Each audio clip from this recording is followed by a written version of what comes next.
Ek is Amanda Olivier saam met jou en saam met my is Ignas Kleinsmid van Velden Duffy ingelyf in Rustenburg.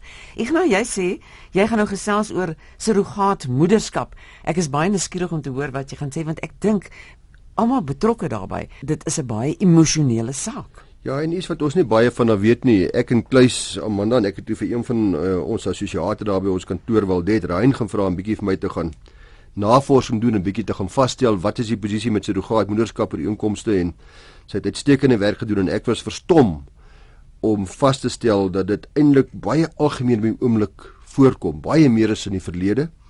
Nou ja, die onvermoë om kinders op 'n natuurlike wyse te verwek is so algemene verskynsel al vir altyd nog maar vir al die toenemende hoeveelheid surrogaatmoederskap oor inkomste wat aangegaan word, het nogal aandag getrek en sal die luisteraars verstom. En ek wonder hoeveel van ons luisteraars besef dat dit deesdae 'n redelike algemene situasie is, surrogaatmoederskap. Nou vir diegene wat nie vertroud is met die term nie, surrogaatmoederskap verwys na 'n situasie waar 'n vrou vrywilliglik toestem om kunsmatig bevrug te word en dan aan 'n kind geboorte te skenk namens 'n paartjie of 'n individu wat nie self kon swanger word nie. En die vrou wat dan kunsmatig bevrug word en geboorte skenk, staan bekend as 'n surrogaatmoeder, en die persoon of die paartjie vir wie die surrogaatmoeder dan nou die kind in die lewe bring, word vir my baie mooi genoem as die wensouers. Nou, die effek van 'n geldige surrogaatmoederskap ooreenkoms, let wel 'n geldige surrogaatmoederskap ooreenkoms, is dat hierdie wensouers al die ouerlike regte en verpligtinge en verantwoordelikhede sal hê, soos uiteengesit in die kinderwet, dis nou wet 38 van 2005, net soos 'n ander ouer. Terwyl die surrogaatmoeder self, die persoon wat die kind gedra het en wat wie geboorte geskenk het, sy self geen regte en verpligtinge ten opsigte van hierdie klein ding sal hê nie.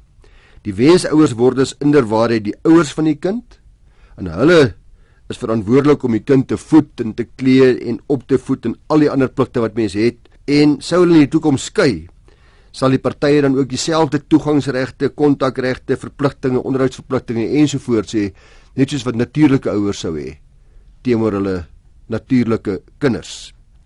Surrogasie kan op twee wyse teweeggebring word, luisteraars, en dit is die een is waar die geslagselle van beide die wensouers, aan die woorde ma en pa of albei wensouers is eintlik vrugbaar, hulle geslagselle kan gebruik word, en dit word dan gebruik om 'n embrio kunsmatig te kweek. En hierdie embrio word dan kunsmatig in die surrogaatmoeder ingeplant. So ma en pa is inderdaad die twee mense wat die selle gegee het. Dis die een manier van surrogaatmoederskap wat natuurlik voorveronderstel dat albei ouers vrugbaar is, albei die wensouers. Die tweede een is waar die geslagsel van slegs een van die wensouers gebruik word, en dan ook die surrogaatmoeder self se geslagsel. Nou so slegs die een geslagsel word gebruik om dan die surrogaatmoeder kunsmatig mee te bevrug. Nou, ek besef surrogasie in sommige kringe van die samelewing word dit veroordeel, en ek gaan nie daaroor nou iets sê nie, maar dit is so dat hierdie tipe ooreenkomste het baie toegeneem, en belangrik is, en dis wat ons moet besef, dit word baie streng deur wetgewing gereguleer, om seker te maak dat al die regte van al die betrokkenes beskerm word. En dit is nogal iets wat ek dink die luisteraars gaan baie interessant vind. Maar ek dink dit is 'n baie goeie ding. Verseker, as mens nou hoor wat al die beskermingsmaatreëls is, dan besef mens hoe belangrik dit ook is. Want ek sien nou onmiddellik hier's 'n gaping vir mense wat regtig wil geld maak om aan te bied om surrogaatmoeders te wees. Verseker. En dis waarom dit raadsaam is vir mense wat na hierdie rigting dink, mense wat nie hulle eie kinders kan kry nie, om 'n prokureur te nader vir die bekragtiging van so 'n ooreenkoms deur die hof, om seker te maak ook dat al die wetlike vereistes, statutêre vereistes nagekom is. En as dit nie nagekom is nie, dan sou die ooreenkoms ongeldig, en dan het ek slegte nuus vir die wensouers, want in sulke omstandighede gaan hulle met baie hartseer en geen remedies gelaat word, as dit destyds sou uitkom dat dit hulle ongeldige surrogaatmoederskap ooreenkoms aangegaan het nie. Die kinderwet is baie duidelik rakende die vereistes vir so 'n ooreenkoms. Ek gaan dit net kortliks opsom vir u. Dis eerstens is daar 'n periode waarbinne die ooreenkoms aangegaan moet word. Dit moet bevestig word deur 'n hof voordat die kunsmatige bevrugting van die surrogaatmoeder plaasvind. Dis belangrik. Dan vir die ooreenkoms self moet op skrif wees, deur al die betrokke partye onderteken wees, en soos ek gesê het, moet bevestig word deur 'n hof. Dit moet deur 'n hof gekanaliseer word en die stempel van die hof moet daarop geplaas word. Die ingebruikneming ouers of dan die wensouers en die surrogaatmoeder moet almal natuurlik hierdie ooreenkoms teken. As die ingebruikneming ouers of van die wensouers ongetroud is of in 'n permanente verhouding betrokke is, moet weer eens albei die eggenoot of die lewensmaat moet sy of haar skriftelike toestemming gee en ook 'n party tot die ooreenkoms is. En belangrik is as die surrogaatmoeder getroud is, wat dikwels die geval is, of dan betrokke is in permanente verhouding, dan moet daai surrogaatmoeder se eggenoot of lewensmaat ook hierdie ooreenkoms onderteken om seker te maak dat daar toestemming is van hierdie lewensmaat. Die hof kan in sekere omstandighede van hierdie vereistes afstand doen as daai toestemming onredelik weerhou word, maar slegs in gevalle waar so gade of lewensmaat dan nie die genetiese ouer van die kind is nie. As dit 'n genetiese ouers, daai mense moet toestem, hulle moet teken. Nou, is ook belangrik dat die ooreenkoms moet aangegaan word binne die RSA. Ons kan nie ons magtig nie ooreenkomste wat aangegaan word in ander lande nie. En is ook 'n vereiste dat ten minste een van die wensouers in die RSA woonagtig moet wees. En dat die surrogaatmoeder sowel as haar man of haar lewensmaat in die republiek woonagtig moet wees. So een van die ouers as ook die surrogaatmoeder moet 'n Suid-Afrikaner moet hier woonagtig wees in Suid-Afrika.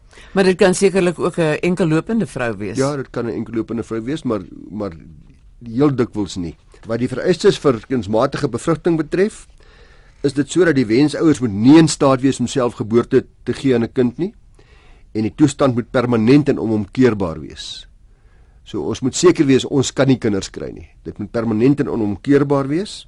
In 'n onlangse hofsaak, ek kan nou ongelukkig nie die naam onthou nie, Amanda en luisteraars, het die Suid-Gautengse Hooghof bevestig dat 'n volledige mediese verduideliking, volledige verslag van waarom die wensouers nie 'n kind in die lewe kan bring nie, aangeheg moet word by hierdie aansoek vir bekragtiging van die ooreenkoms.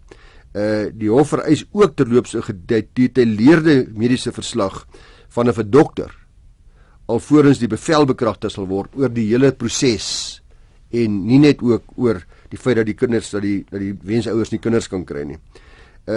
Let wel, 'n surrogaatooreenkoms is slegs geldig indien die geslagscelle van beide ouers, wensouers gebruik word, of soos ek gesê het, as gevolg van biologiese, dit moet bewys word, mediese of ander geldige redes, die geslagscelle van ten minste een van die ouers. Dan kom jy by die situasie wat jy nou genoem het alreeds op gewys het op die kwessie van vergoeding. Die Kinderwet plaas 'n verbod op enige persoon om die surrogaatmoeder te betaal vir die surrogasie, verbied ook enige persoon om enige vergoeding of enige skenkings te ontvang of aan te bied vir surrogasie. So dis werklik 'n liefdesdiens hierdie wat ons van praat. Dit is nie 'n kwessie van daar's vergoeding in nie. Die wensouers mag wel vir sekere uitgawes betaal, uitgawes wat verband hou met die kunsmatige bevrugting, die swangerskap van die surrogaatmoeder, die geboorte van die kind, en die bevestiging van die ooreenkoms deur die hof ensovoorts, ook verlies van inkomste deur die surrogaatmoeder as gevolg van die surrogasie en die verbandhoudende swangerskap, kan sy vir geld kry, die dametjie, en dan ook versekeringsgelde, want daar word dikwels versekering aangegaan ten einde die surrogaatmoeder te beskerm, die enigiets kan lei tot haar dood of ongeskiktheid as gevolg van die swangerskap. Daai 3 goeders mag die wensouers betaal, maar daar mag niks meer as dit gegee word, omdat dit word as contra bonus mores beskou teen ons openbare sedes om iemand te betaal om jou kind vir jou te verwek, behalwe onder hierdie spesifieke omstandighede. Die Kinderwet bepaal verder spesifiek dat 'n regspraktisyn, 'n prokureur, vergoeding mag ontvang vir die dienste gelewer ten opsigte van die bekragtiging van hierdie surrogaatmoederskap ooreenkoms. So dis die enigste ou wat daarom buite dit vergoeding mag kry. Ons is altyd aan die verkeerde kant van die wet. Luisteraars, hierdie ooreenkoms word ook geweldig privaat gehanteer. Dit word as hoogs vertroulik beskou, die hele situasie. Niemand mag die surrogasie bekend maak met die oog daarop, byvoorbeeld om vergoeding vir die kennis te ontvang nie. Niemand mag die name van die kind, die surrogaatmoeder of die wensouers aan enige ander persoon openbaar publiseer nie. So selfs as hierdie ooreenkoms het wel deur 'n oop hof, deur 'n hof gaan, is dit vertroulike inligting en mag nie deur die pers gepubliseer word nie, of niemand anders nie. En dan het die Suid-Gautengse hof in die saak wat ek nou verwys het, onlangs kommentaar gelewer oor sommige van hierdie vereistes en so 'n bietjie beter verduidelik. Eerstens is dit duidelik dat beide die wensouers moet bevoeg wees om hierdie ooreenkoms aan te gaan. Hulle moet komposmentes wees, hulle moet by hulle volle positiewe wees, hulle moet volwassenes wees, hulle moet in alle opsigte geskikte persone wees om die ouerskap van die kind te aanvaar en ook om die regsgevolge van hierdie regte en verpligtinge van ouerskap te verstaan Die hof het gesê dat die huidige praktyk wat in aannemingssake gebruik word, waar dit redelik moeilik is, waar daar baie bewyslas te is om te bewys dat ek in staat is om hierdie kind aan te neem en 'n goeie ouer sal wees, verantwoordelike aanneemouers sal wees, dat dieselfde toets ook by surrogaatmoederskap, surrogaatouerskap moet geld. Die hof het ook gesê dat 'n sielkundige verslag van die surrogaatmoeder by die aansoek aangeheg moet word. In ander woorde, mense moet ook weet die surrogaatmoeder is stabiel, emosioneel stabiel, sielkundig in staat om hierdie ding te hanteer en reg te hanteer. Maar die dag wat hy baba afgegee moet word, is dit dalk nie so maklik vir haar as dit sy dinge wanneer sy die ooreenkoms aangaan nie. Die aansoek moet verder ook die feite en bewyse bevat dat die surrogaatmoeder nie die surrogasie gebruik as 'n bron van inkomste nie, want sy kan nou verlies aan salaris kry, maar sy kan dit nie doen as 'n bron van inkomste nie. En dat die ooreenkoms, soos wat die hof dit gesê het, die mooi woord gebruik, vergewensgesinde redes aangegaan word. Vir die regte redes aangegaan word, wat gewoonlik maar 'n liefdessituasie is. Die surrogaatmoeder moet ook 'n gedokumenteerde geskiedenis van ten minste, en dis belangrik, ten minste 1 swangerskap en 'n lewensvatbare geboorte hê. Sowel as 1 lewendige kind van haar eie. Dan vereis die hof ook volledige besonderhede van die gedokumenteerde geskiedenis van hierdie swangerskap, as ook dan van die lewendige kind wat reeds bestaan. Nou hierdie aansoek moet verder ook bewyse gee dat daar voldoende voorsiening is vir kontak, sorg, opvoeding, algemene welsyn van die kind, dis nou van die wensouers se kant af, dat hulle in staat is finansiëel byvoorbeeld om na die kind te kyk. Die kind se posisie in die geval van dood van die wensouer of een van hulle, of hulle egskeiding voor die geboorte van die kind, moet ook uit jou gesit word, wat gaan gebeur as hulle skei voor die kind gebore is, of een van hulle gaan dood voor die kind gebore is, moet die ooreenkoms daarmee handel, waar die ander ouers se verpligtinge gaan wees, die lewende ouer, of watter een van die 2 ouers die kind dan gaan kry. Die hof vereis ook dan volledige besonderhede van hierdie reëlings, insluitend aan besonderhede van alle polisse, versekering, lewenspolisse wat in plek is, vir die kind, in geval van dood of egskeiding van die partye, voor geboorte van daai klein ding. So die hof maak seker dat die kind se belange behoorlik beskerm word as iets verkeerd gaan in die tydperk van die swangerskap. Die persoonlike omstandighede in die familiesituasies van al die betrokke partye word behoorlik ondersoek en in ag geneem. Die hof wil volledige besonderhede daarvan hê. Die hof vereis ook gedetailleerde besonderhede van alle betalings wat gemaak sal word aan die surrogaatmoeder. Dit moet geboekstaaf word met bewyse ten opsigte van hierdie uitgawes waarna ek vroeër verwys het. So luisteraars, belangrik dat die hof is duidelik nie net 'n rubberstempel as jy in hierdie Suid-Gautengse hof uitspraak luister nie, wat net daar is as 'n laaste formaliteit om die ooreenkoms te bekragtig nie. Die hof bly altyd die oppervoog van alle kinders en sal te alle tyd die beste belange van hierdie klein ding wat gebore staan te word in ag neem. So mense moet seker maak dat daar aan al die vereistes voldoen word, en dan kan mens gerus gaan slaap daarna dat die kind jou wettige kind gaan wees en dat jy al die regte sal hê wat 'n normale biologiese ouer sou gehad het. Dit was baie interessant, Ignas. Mense is eintlik dankbaar daarvoor, want anders kan dit 'n ding word waar mense regtig dink maar ek kan geld maak net deur iemand se baba vir hulle te dra vir 9 maande. Baie waar. So baie dankie dit hier in Wat sê die prokureur saam met Amanda Olivier en Ignas Kleinsmid.